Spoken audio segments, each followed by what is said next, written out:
Plus কোনো গাড়ি, তার উপর কোনো নেটওয়ার্কও নাই। আমি ওদের সাথে কোনোভাবেই কন্ট্যাক্ট করতে পারতেছি না। এখন আমি তো এখানে একদম হারিয়ে গেছি। ইস, কি লাক আপনার।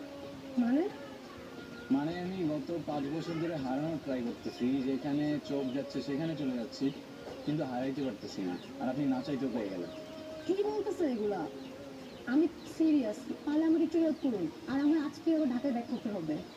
একদিনের জন্য ট্যুরে আসছেন? What a sad life. হ্যাঁ, আমার স্যাড লাইফ। আপনার কোনো সমস্যা?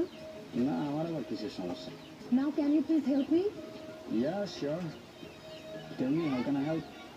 আমরা সব ফ্রেন্ডরা মিলে এনএমি দিতে যাওয়ার কথা। আমি শিওর আমার ফ্রেন্ডরা ওই বিচের আশেপাশেই আছে। এখন আমার সেখানে আপনাকে নিয়ে যেতে হবে, জি। আর সেটা আমি কেন করবো? আপনার যত টাকা লাগে আমি আপনাকে দিব। ও কেন? আপনার কি মনে হয় এই পৃথিবীতে সবকিছু টাকা দিয়ে হয়ে যায়? মানে মানে কিছু না। আচ্ছা চলুন, আমি নিয়ে যাচ্ছি, আমার কিচ্ছু লাগবে না। ওকে। আচ্ছা, আপনি কোথায় যাচ্ছিলেন? কোথাও না, আবার অনেক জায়গায়। মানে এই তো সময় যেদিকে যাচ্ছে আমিও সাথে সাথে চলে যাচ্ছি। বাই দ্য ওয়ে, আমি Stop. হুম হুম জানেন, এই জায়গাটার সাথে না আমার অনেক পুরনো একটা সম্পর্ক আছে। যেমন? যেমন এই জায়গায় আমি আমার সব থেকে কাছের মানুষটাকে পেয়েছিলাম।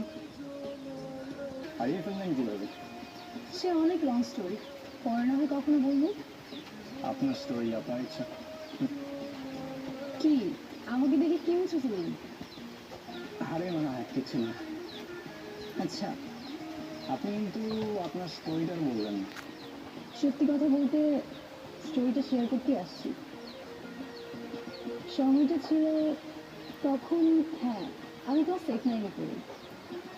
বাবা বদলি হয়ে যায়, আমি এখানে চলে আসি, এখানে স্কুলে ভর্তি হই। প্রতিদিন স্কুলে যাওয়ার সময় ওই ছেলেটা একটা করে চিঠি রেখে যেত। প্রথম কয়েকদিন তো আমি কখনোই চিঠি নিতাম না, কিন্তু একদিন চিঠি না নিয়ে আর পারলাম না। এত সুন্দর করে কথাগুলো লিখতো,